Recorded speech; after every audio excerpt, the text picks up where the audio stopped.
Video start करने से पहले मैं आपको बता दूं, अगर आपको BTTH के ट्रेलर को एक्सप्लेनेशन चाहिए तो आपको सेकंड चैनल पर मिल जाएगा। अगर अभी तक अपलोड नहीं है तो कुछ समय बाद अपलोड हो जाएगा, तो आप मेरे सेकंड चैनल पर विजिट करके उसे भी सब्सक्राइब कर सकते हैं। तो लास्ट एपिसोड के अंदर हमने देखा था लिटिल फेरी डॉक्टर ने शाओविन को बचाने के लिए अपनी वो फुल पॉइजन बॉडी को एक्टिवेट कर लिया होता है, जिस वजह से उसका पूरा अपीयरेंस पूरी तरह से चेंज हो गया था। लिटिल फेरी डॉक्टर एक जबरदस्त एंट्री के साथ हैंग फेंग के स्वॉर्ड को 2 टुकड़ों में काट देती है और उससे हैंग फेंग पे हमला कर देती है, लेकिन हैंग फेंग ने उसके हमले को डॉज कर लिया था। अब ये नजारा शाओविन जब देखता है तो वो काफी गुस्से में आ चुका था। वो जानता था लिटिल फेरी डॉक्टर वो फुल पॉइजन बॉडी को जितनी देर एक्टिवेट रखेगी उसकी हालत उतनी ही खराब होगी, जिस वजह से उसने एंग्री बुद्धा लोटस को बनाने की स्पीड को और भी तेज कर दिया ताकि शाओविन जल्द से जल्द हैंग फेंग का काम तमाम करने के बाद लिटिल फेरी डॉक्टर को ठीक कर सके। अब एंग्री बुद्धा लोटस काफी तेज से बन रहा था, जिस वजह से आसपास की एनर्जी शाओविन की एंग्री बुद्धा लोटस में जा रही थी, जिस वजह से हम देखते हैं वहाँ पर काफी सारे एनर्जी इकट्ठा होने लग गई थी। फिर हमारा सीन शिफ्ट होकर लिटिल फेरी डॉक्टर पे आ गया, जो कि भी शाओविन के सामने खड़ी हुई थी। अब ये देखकर हैंग फेंग गुस्से में आते हुए लिटिल फेरी डॉक्टर से कहता है, तुम्हें क्या लगता है कि तुम वो फुल पॉइजन बॉडी को एक्टिवेट करके तुम मेरा सामने कर सकती हो और मुझे रोक सकती हो? ऐसा सोच रही हो तो तुम बिल्कुल गलत हो, तुम मुझे नहीं रोक सकती। लिटिल फेरी डॉक्टर उसकी बातों को रिप्लाई ना देते हुए हैंग फेंग के स्वॉर्ड को तोड़ देती है, जिस वजह से हम देखते हैं हैंग फेंग थोड़ा सा इंजर्ड हो गया था, क्योंकि वो स्वॉर्ड हैंग फेंग की एनर्जी से बनी हुई थी, जिस वजह से हैंग फेंग थोड़ा सा घायल हो गया था। अब मौका देखकर लिटिल फेरी डॉक्टर ने हैंग फेंग के टूटे हुए स्वॉर्ड से हैंग फेंग पे हमला कर दिया था, लेकिन हम देखते हैं हैंग फेंग ने उस स्वॉर्ड को डॉज कर लिया। अब ये देखकर हैंग फेंग हंसते हुए लिटिल फेरी डॉक्टर से कहता है, मैं पहले से काफी ज्यादा एडवांस हो चुका हूँ, जिस वजह से मामूली अटैक मेरा कुछ नहीं बिगाड़ सकता। ये सब कहते हुए वो हंस रहा था। वो फिर अपनी बातों को कंटिन्यू रखते हुए hang Feng little fairy doctor से कहता है, तुमने मेरे स्वॉर्ड को नष्ट कर दिया, मगर मेरे स्वॉर्ड ने तुम्हारे स्वॉर्ड को डैमेज कर दिया है, इसलिए तुम्हारे लिए अच्छा ये होगा कि तुम मुझे सामने हार मान लो, जिस वजह से मैं तुम्हें यहाँ से जाने दूंगा। लेकिन दूसरी तरफ लिटिल फेरी डॉक्टर इसकी बातों को रिप्लाई नहीं देती। हम देखते हैं लिटिल फेरी डॉक्टर भी थोड़ी घायल हो गई थी, उसके मुंह से खून टपकने लग गया, लेकिन इससे लिटिल फेरी डॉक्टर पे कोई फर्क नहीं पड़ रहा था। लिटिल फेरी डॉक्टर अपनी स्वॉर्ड को ऑपरेट करते हुए हैंग फेंग पे हमला करने के लिए चली जाती है। वहाँ पर चारों तरफ स्पेशल एनर्जी की बाढ़ आ चुकी थी। अब इस वजह से दोनों पीछे धकेले जाते हैं। अब इस ब्लास्ट का सहारा लेकर हैंग फेंग शाओविन को रोकने के लिए उसकी तरफ बढ़ने लगता है, क्योंकि वो इस बात को अच्छी तरह से जानता था एंग्री बुद्धा लोटस बन गया तो उसकी खैर नहीं, वो यहाँ पर जरूर मारा जाएगा, इसीलिए वो शाओविन को रोकने के लिए आगे जाने लगता है। लेकिन तभी हम देखते हैं लिटिल फेरी डॉक्टर वहाँ पर अपेयर हो गई। लिटिल फेरी डॉक्टर अपने स्वॉर्ड को हाथों में लेते हुए एक स्लैश अटैक हैंग फेंग पे कर देती है, जिस वजह से हैंग फेंग नीचे जमीन पे गिर जाता है। हैंग फेंग किसी तरह अपने आप को बैलेंस करके अपने आप को और पीछे जाने से रोक लेता है। अब उससे भी लिटिल फेरी डॉक्टर पे काफी गुस्सा आ रहा था, जिस वजह से वो शाओविन को छोड़कर लिटिल फेरी डॉक्टर से ही लड़ने लग गया, जिस वजह से हम देखते हैं वहाँ पर चारों तरफ स्मोक फैल चुका था, यानी कि धूल मिट्टी से चारों तरफ फैल चुका था, जिस वजह से हमें कुछ समय तक कुछ दिखाई नहीं देता। जिसके कुछ समय बाद हम हैंग फेंग को उसके अंदर से निकलते हुए देखते हैं। वो अपने आप को किस तरह संभाल कर शाओविन की तरफ जाने लगता है, क्योंकि दूसरी तरफ शाओविन अभी भी एंग्री बुद्धा लोटस बना रहा था। अब कभी भी एंग्री बुद्धा लोटस बन सकता था, जिस वजह से हैंग फेंग को काफी डर लग रहा था, इसीलिए हैंग फेंग जल्दी से शाओविन को पकड़ने के लिए उसकी तरफ जाने लगता है। लेकिन तभी बीच में फिर से लिटिल फेरी डॉक्टर अपेयर हो गई। अब इस वजह से हैंग फेंग और भी गुस्से में आ चुका था, जिस वजह से वो लिटिल फेरी डॉक्टर को ही निपटाने का सही समझता है। वो अपने मन में कहता है, मुझे किसी भी तरह से लिटिल फेरी डॉक्टर को उलझाना होगा ताकि मैं शाओविन को रोक सकूं। अब हैंग फेंग अपने पहले से भी एनर्जी को बढ़ा देता है ताकि वो लिटिल फेरी डॉक्टर को अपने से कुछ समय के लिए दूर कर सके, ताकि इस मौके का फायदा उठाकर वो शाओविन को रोक सकेगा। अब उसने अपनी ताकत बढ़ा लिया, जिस वजह से हम देखते हैं स्पेस में भी थोड़ा बहुत क्रैक आने लग गया था। अब ये देखकर लिटिल फेरी डॉक्टर ने भी अपनी ताकत को बढ़ा लिया। लिटिल फेरी डॉक्टर अपनी वो फुल पॉइजन बॉडी की ताकत को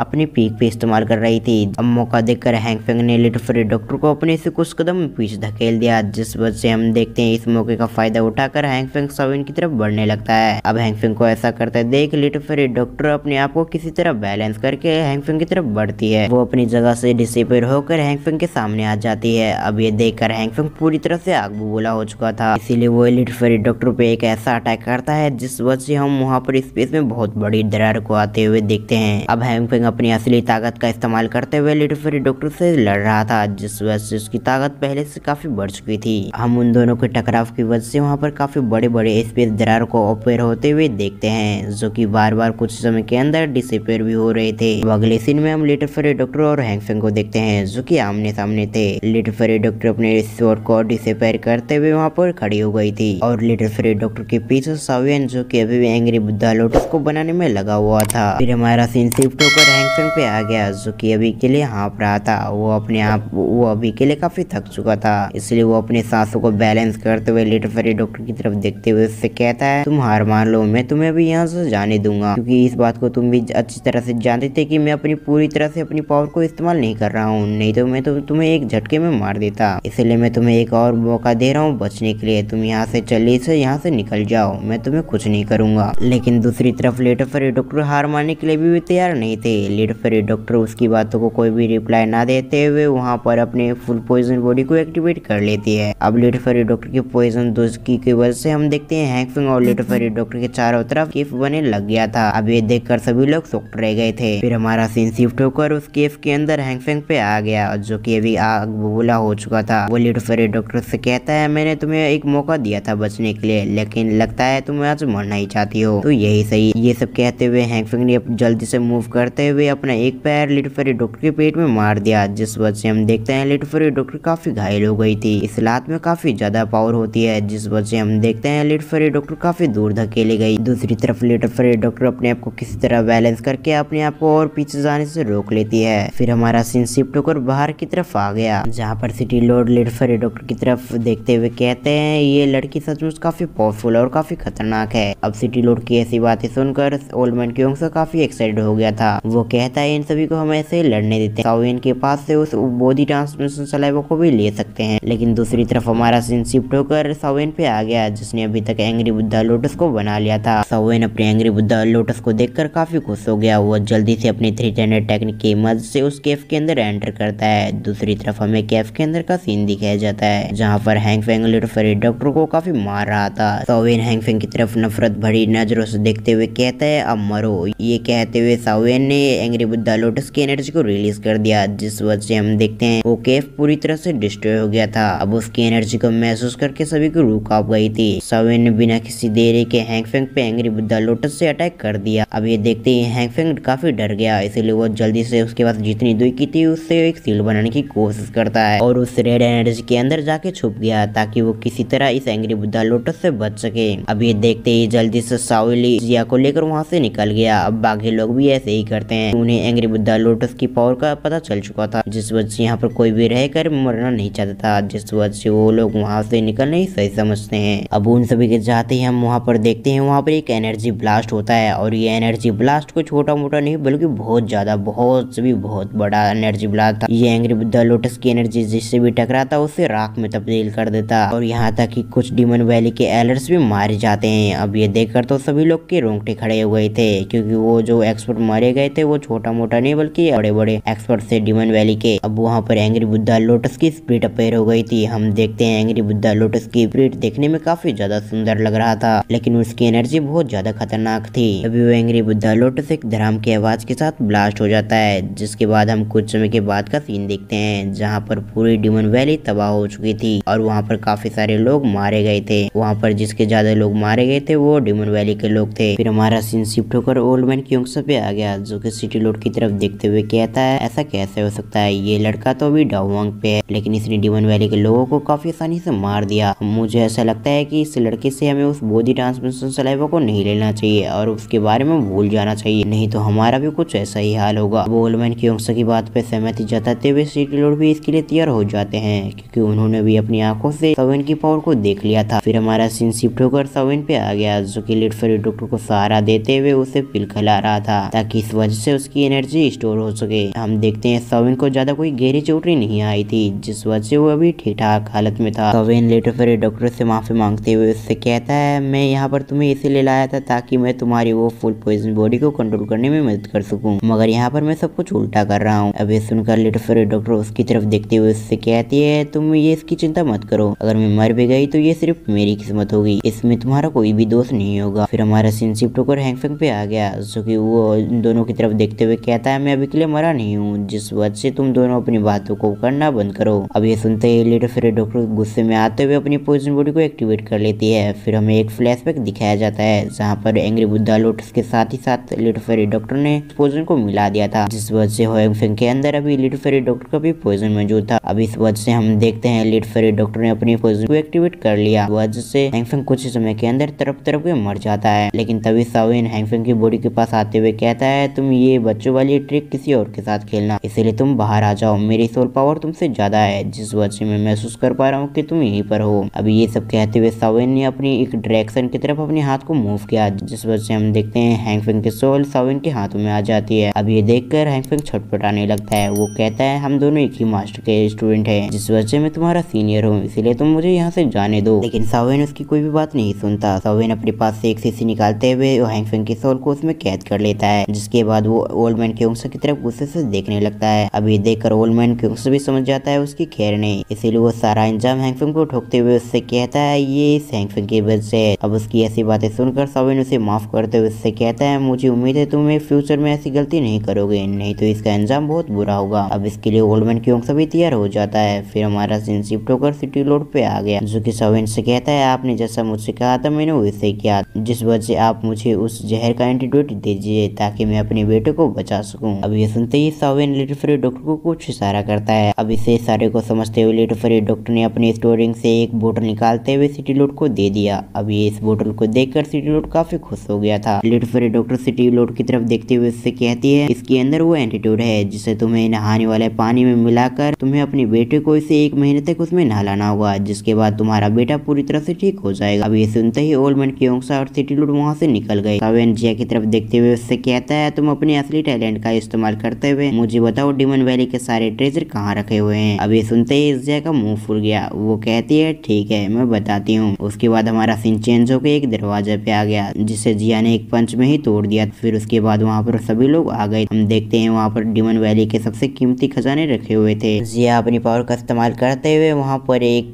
स्पेस बेंच के अंदर अपने हाथ को डाल लेती है। अब ये देखकर वो दोनों ही शॉक्ड रह गए थे। फर्स्ट टेलर साविन की तरफ देखते हुए कहते हैं, जिया काफी ज्यादा मिस्टीरियस है, जिस वजह से अगर तुम्हें उसके बारे में पता लगाना है तो साउथ डायरेक्शन की तरफ तुम्हें जाना होगा। वहाँ पर काफी सारे मैजिकल बीस्ट के फैमिली रहते हैं, वहीं पर तुम्हें जिया के बारे में पता लग सकता है और शायद तुम्हें जिया के पेरेंट्स के बारे में कुछ पता चल जाए। अभी जिया उस लोग से एक टेक्निक निकालते हुए साविन की तरफ देती है। अब उस टेक्निक को पढ़ने के बाद साविन शॉक्ड रह गया था कि वो फायर टेक्निक था। वो फर्स्ट टेलर की तरफ देखते हुए कहता है, अगर मैंने अपने फ्लेम पे और अच्छे से कंट्रोल करना सीख गया तो मैं अपने एंग्री बुद्धा लोटस को भी फ्यूचर में अच्छे से कंट्रोल कर सकता हूँ। अब ये सुनकर तो फर्स्ट टेलर खुश हो गए थे। तभी जिया ने एक और टेक्निक को साविन की तरफ फेंक दिया। अब ये देखकर साविन ने भी उस टेक्निक को कैच कर लिया। अब उस टेक्निक को पढ़ने के बाद तो वो और भी शॉक्ड रह गया। साविन धीरे से आवाज में कहता है, हेवन डिमन पपेट टेक्निक, ये तो काफी पावरफुल टेक्निक लग रही है। अब इस टेक्निक का नाम सुनकर फर्स्ट टेलर हैरान हो गई। फर्स्ट टेलर साविन से कहते हैं, तुम यहाँ से जब भी निकलो तो तुम उससे पहले डिमन पपेट एक अपने लिए रिफाइन कर लेना ताकि वो तुम्हारी रक्षा कर सके। अब इस बात पे साविन भी एग्री हो जाता है कि एक डिमन पपेट उसके साथ रहेगा तो उसे भी अपनी सेफ्टी की ज्यादा चिंता नहीं रहेगी। लेकिन तभी साविन कहता है, लेकिन मुझे एक डिमन पपेट बनाने के लिए टियर 7 के मैजिकल बीस्ट की कोर चाहिए होगा